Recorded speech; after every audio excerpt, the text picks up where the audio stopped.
Next exam physics का है और फिजिक्स को चाहिए एकदम सॉलिड और धांसू वाली रिवीजन। लेकिन जो फिजिक्स का जो सिलेबस है वो बहुत ज्यादा वास्ट है। पहली की पहली पूरी बुक दे दी है हाफ ईयरली में। सीबीएसई वाले पता नहीं क्या कर रहे हैं, लेकिन हमें करनी है रिवीजन। और रिवीजन करे कैसे इतना वास्ट सिलेबस का? जी हाँ दोस्तों, इसी प्रॉब्लम को टैकल करने के लिए मैं आपके लिए ले आया हूँ ये स्ट्रेटजी की वीडियो। तो देखिए, सबसे पहली बात, हमारे पास टाइम कितना है। हमारा बायोलॉजी का पेपर हुआ था 27 तारीख को, 27 हटा दो, फिर हुआ 27 के बाद 28 हमारा कल तारीख थी 28, तो 28 भी हटा दो, बचा क्या 29, 30, 1, 2 और 3। ये कुल मिला के 5 दिन हमारे पास बचे हैं। 29 तारीख बचे, 30 तारीख बचे, 1, 2 तारीख और 1, 2, 3 तारीख रिस्पेक्टिवली बची है हमारे पास। तो हमारे पास है 5 दिन। कितने हमारे पास? ये दे लिखते हैं, हमारे पास है 5 दिन। और चैप्टर रिवाइज करने के लिए कितने हैं? चैप्टर हमारे पास रिवाइज करने के लिए हैं 7 हमारे पास चैप्टर हैं और दिन हमारे पास 5 है। अगर एक एक चैप्टर को एक एक दिन दिया तो भी हमारे पास जो समय की शॉर्टेज हो जाएगी, हमारे पास समय कम है। और चैप्टर है आप कह सकते हो आप सिलेबस है वो बहुत ज़्यादा है। तो उसके लिए हम करेंगे डिवीजन ऑफ क्या सिलेबस, कि कौन सा हमारा पक्का है और कौन सा हमारा कच्चा है, या हमने छुआ भी नहीं है। ठीक, तो देखिए, सबसे पहले हमारा जो पक्का है वो है चैप्टर नंबर 1, 2, 3 और 4, यानी NLM, motion in plane, motion in straight line और यूनिट एंड मेजरमेंट। ये हमारा कईयों का पक्का हो सकता है, कईयों का नहीं हो सकता। आपका पक्का है तो आप नीचे बता देना कमेंट सेक्शन में, ठीक है। तो देखो हमने स्ट्रेटेजी बनाई कैसी है। हमारे पास ये कुछ टॉपिक्स हैं, ये मैं अभी आपको बताऊंगा कैसे कैसे करने हैं। तो 29 और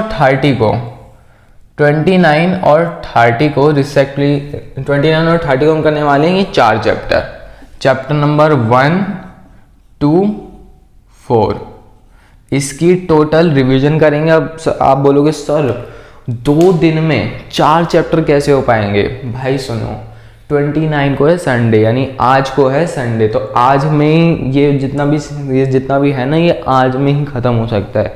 यानी 4 चैप्टर आपके आज ही ख़त्म हो सकते हैं। लेकिन 30 तारीख, 1 तारीख, 2 तारीख और 3 तारीख, अगर मान लो आपने ये 2 चीज़ें आपने कर ली, आपको करना क्या क्या है? सबसे पहली बात, आपको पहले सिलेबस जो छूट रखा है वो कवर करना है, रिवीजन करनी है उसकी, और उसी के साथ साथ आपको सैम्पल पेपर भी तो लगाने पड़ेंगे।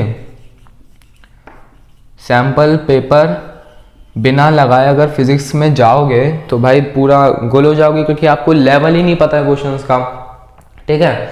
तो 29 और 30 में सबसे पहले आपको चैप्टर नंबर 1 to 4 करना है, और फिर 1, 2, 3 मेरी मानो, अगर देखो आपकी कैपेसिटी है तो आप 29 और 30 तक लगो। 2 दिन आप 4 चैप्टर को खींचो, कोई दिक्कत नहीं है। लेकिन अगर तुम मेरी मानो तो 29 तारीख को यानी संडे को ही ये 4 चैप्टर आप खींच लो। अब कैसे खींचने हैं वो मैं बताऊंगा।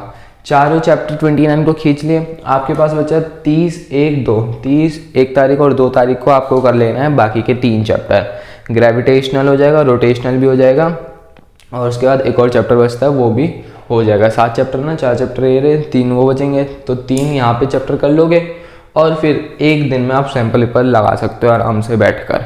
लेकिन अगर आप सैम्पल पेपर अगर आप नहीं करते हो ना, सैम्पल पेपर अगर आप नहीं करते हो, ध्यान से सुनना, सैम्पल पेपर अगर नहीं करते तो ज़्यादा नुकसान नहीं होगा आपको, ज़्यादा नुकसान नहीं होगा आपको। 11th में टॉप नहीं मारना है आपको, ये देखना है कि जो चैप्टर मेरे को आते हैं उसमें हर एक क्वेश्चन मेरा बन जाए, ठीक है। तो सैम्पल पेपर अगर आप नहीं लगाओगे तो ज़्यादा नुकसान नहीं होगा। बस आप एक बार ऊपर से देख लेना कि हाँ ऐसे ऐसे क्वेश्चन आ रहे हैं, ऐसे ऐसे क्वेश्चन आ रहे हैं, ठीक है।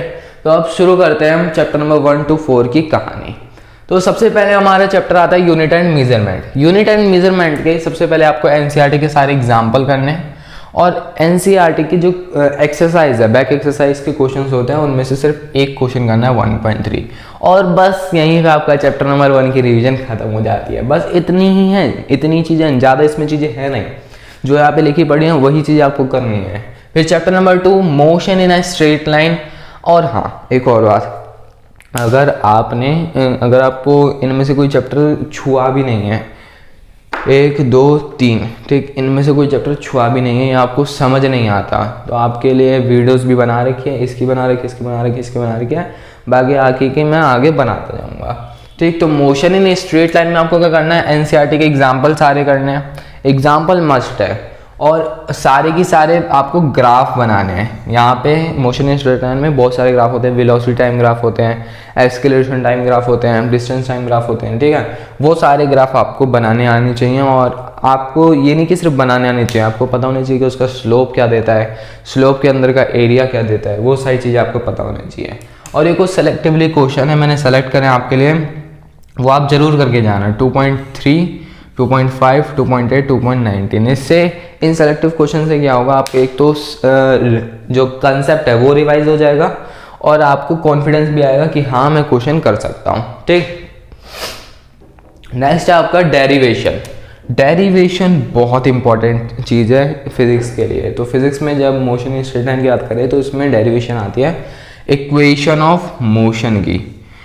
इक्वेशन ऑफ मोशन की वो भी किस मेथड से, कैलकुलस मेथड और ग्राफ मेथड दोनों से। 50-50% चांस होते हैं कि कैलकुलस से आ जाए या फिर ग्राफ से आ जाए। अब वो आपकी किस्मत पे डिपेंड करता है कि कौन सा आपको आना है, लेकिन किस्मत पे डिपेंड नहीं होना है, हमें खुद काबिल बनना है, हमें खुद किस्मत को लिखना है, ठीक। तो आपको 50-50% अगर आप सोचो 50% ही आएगा, 50% ही आएगा, या इनमें से कोई एक करके चले जाओ, तो आप गलत कर रहे हो, और दोनों ही करके चले जाओ। ज़्यादा नहीं, मैक्स टू मैक्स 15 मिनट का टॉपिक है। फिर आता है motion in a plane.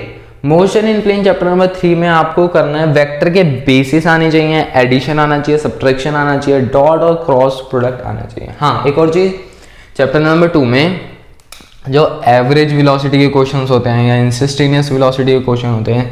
Instantaneous velocity कैसे क्वेश्चन, आपको ये तो पता है ना कि इंस्टेंटेनियस वेलोसिटी में आपको क्या लगाना होता है, इंटीग्रेशन लगाना होता है। तो इंटीग्रेशन और डिफरेंशिएशन आपको आना चाहिए, ये तो मस्ट है, उसके बिना आप फिजिक्स पढ़ कैसे रहे हो, ठीक। तो इंस्टेंटेनियस में आपको पहली बात तो इंटीग्रेशन आना चाहिए, और इंटीग्रेशन में भी आपको क्वेश्चन बनने चाहिए कि वेलोसिटी का क्या फॉर्मूला होता है इंस्टेंटेनियस के लिए, वेलोसिटी का क्या फॉर्मूला होता है एवरेज के लिए, ये आपको पता होना चाहिए।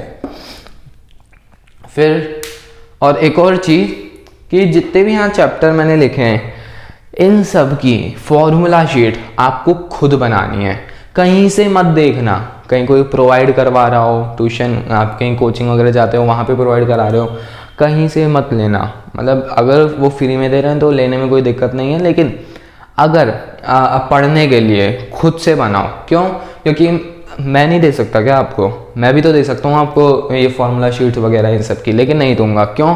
क्योंकि भाई आपकी आदत बनानी पड़ेगी, आपको फॉर्मूले याद होने पड़ेंगे। आपको फॉर्मूले जब आप पलटोगे ना पन्ने, तो आप धीरे धीरे खुद ही रिवाइज करते चले जाओगे सारी चीज़ें। जब फॉर्मूले आप देखो कि हाँ ये फॉर्मूला ये फॉर्मूला ये फॉर्मूला है, तो आपका कंसेप्ट भी रिवाइज होते चले जाएगा, है ना। देखो आपका कंसेप्ट भी रिवाइज होते चले जाएगा, किस तरीके के क्वेश्चन आने हैं वो भी आपको समझ आ जाएंगे, और कौन कौन से फॉर्मूला है। काफ़ी बच्चे होते हैं फॉर्मूला भूल जाते हैं, तो अगर फॉर्मूला शीट बना लोगे तो फॉर्मूला भूलोगे नहीं। चैप्टर नंबर 1 की, 2 की, 3 की, 4 की और ऐसे ही 7 सातों की चैप्टर की आपको शीट बनानी है। फिर आते हैं चैप्टर नंबर 3 पे, motion in a plane. Motion in plane में आपको वेक्टर के बेसिस पता होने चाहिए, एडिशन पता होना चाहिए, सब्ट्रैक्शन पता होना चाहिए, डॉट एंड क्रॉस प्रोडक्ट, यानी वेक्टर आपको पूरा अच्छी तरह आना चाहिए। फिर प्रोजेक्टाइल में आपके पास डेरिवेशंस आती है, 5 डेरिवेशन आती है, एच मैक्स की, टी फ्लाइट की, टी एच मैक्स की, रेंज की। सीधा सीधा क्वेश्चन पूछता है 3 नंबर में, 4 नंबर में, या पार्ट्स में भी पूछ लेगा। ऐसे 5 नंबर की केस स्टडी रहती है, उसमें पार्ट्स में पूछ लिया डेरिवेशन निकालने के लिए और आप निकाल देना। फिर उसके बाद इक्वेशन ऑफ प्रोजेक्टाइल।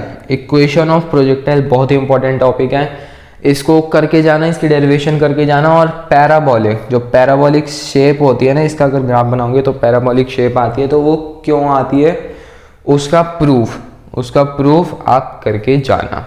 देन आते हैं लॉज ऑफ मोशन पे, जिसे हम NLM भी कहते हैं। Chapter number 4 laws of motion. इसमें क्या करना है, इसमें सबसे पहली बात आपको एरिस्टोटल फैलेसी एक पूरा टॉपिक है, और 3 लॉज, ये दोनों की दोनों आपको रीड करके जाने हैं।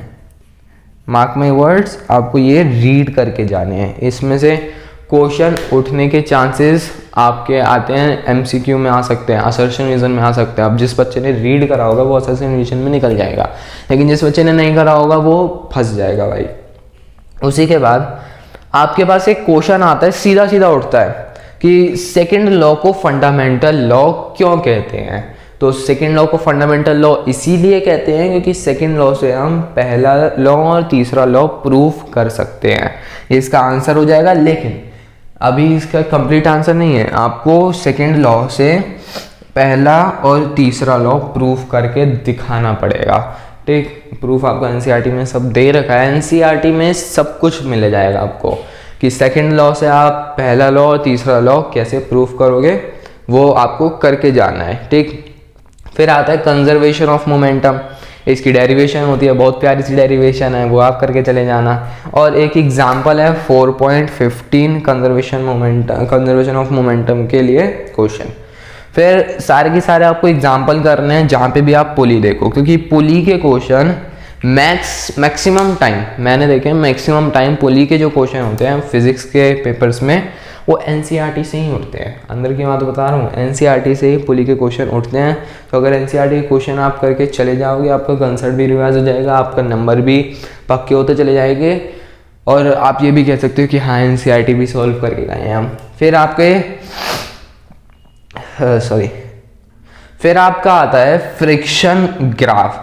फ्रिक्शन का ग्राफ आपने देखा होगा, ऐसा होता है कुछ,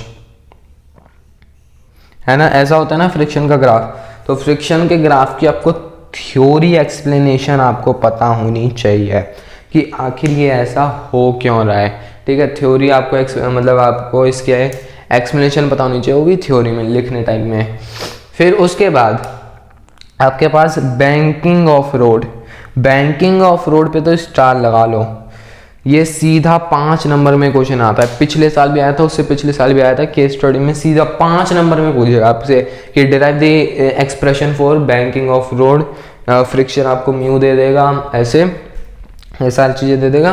तो बैंकिंग ऑफ रोड की आपको डेरिवेशन करके जानी है, और सिर्फ और सिर्फ चैप्टर नंबर 4 में आपको हर एक एक्सरसाइज के क्वेश्चन करने हैं। क्योंकि मैं वही दोबारा बोल रहा हूँ कि NLM के क्वेश्चन, जो NLM के क्वेश्चन आते हैं वो मैक्सिमम टाइम NCERT से ही आते हैं। तो चैप्टर नंबर 1, 2, 3 और 4 हो सके तो आप 29 तारीख को ही पूरा कर देना। ज़्यादा है क्या ये भाई? कुछ ज़्यादा नहीं है। और चैप्टर नंबर 3 में आप ये भी क्वेश्चन देख लेना एक बार, 3.8 ये एक्सरसाइज के 3.11 3.11 से 18 तक, यानी 3.11 3.12 3.13 14 15 16 17 18 और 3.10। ठीक है, तो ये आपको क्वेश्चन देख लेने हैं। तो चैप्टर नंबर 1, 2, 3, 4 ये आपका हो चुका है कंप्लीट। यहाँ पर या बस यही रिवीजन कर लेना एक बार, स्क्रीनशॉट ले लो इस पूरे का।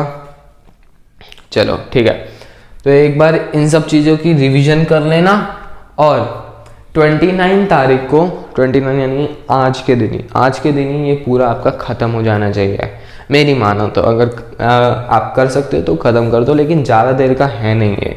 संडे पूरा झोंक दो ना इसी में, क्यों देखनी है, कोई मूवी देखनी है, क्यों देखनी है, फिजिक्स का पेपर आ रहा है भाई, पढ़ लो, है ना। तो ये पूरा कि पूरा संडे पूरा झोंक दो 29 तारीख को ये पूरा करने में।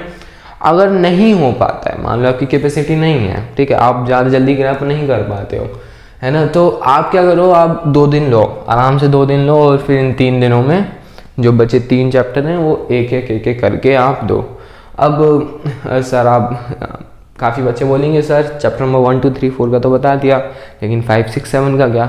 उसके लिए वे भी पार्ट 2 हम ले आएंगे, कल या परसों में ही आपका पार्ट 2 आ जाएगा, पहले इसे कंप्लीट करो। नाउ कमेंट्स में लिख दो कि मेरा एग्जाम, यानी अपना नाम लिख देना, मेरा एग्जाम फिजिक्स का बहुत अच्छा जाने वाला है। फिजिक्स में तो खासकर मैं फोड़ने वाला हूँ। फिजिक्स को भाई हवा बना रखा है, ज़्यादा कुछ है नहीं। रिवीजन कर लो, सिलेबस कंप्लीटेशन कर लो, क्वेश्चन का लेवल देख लो, आपका फिजिक्स हो जाएगा।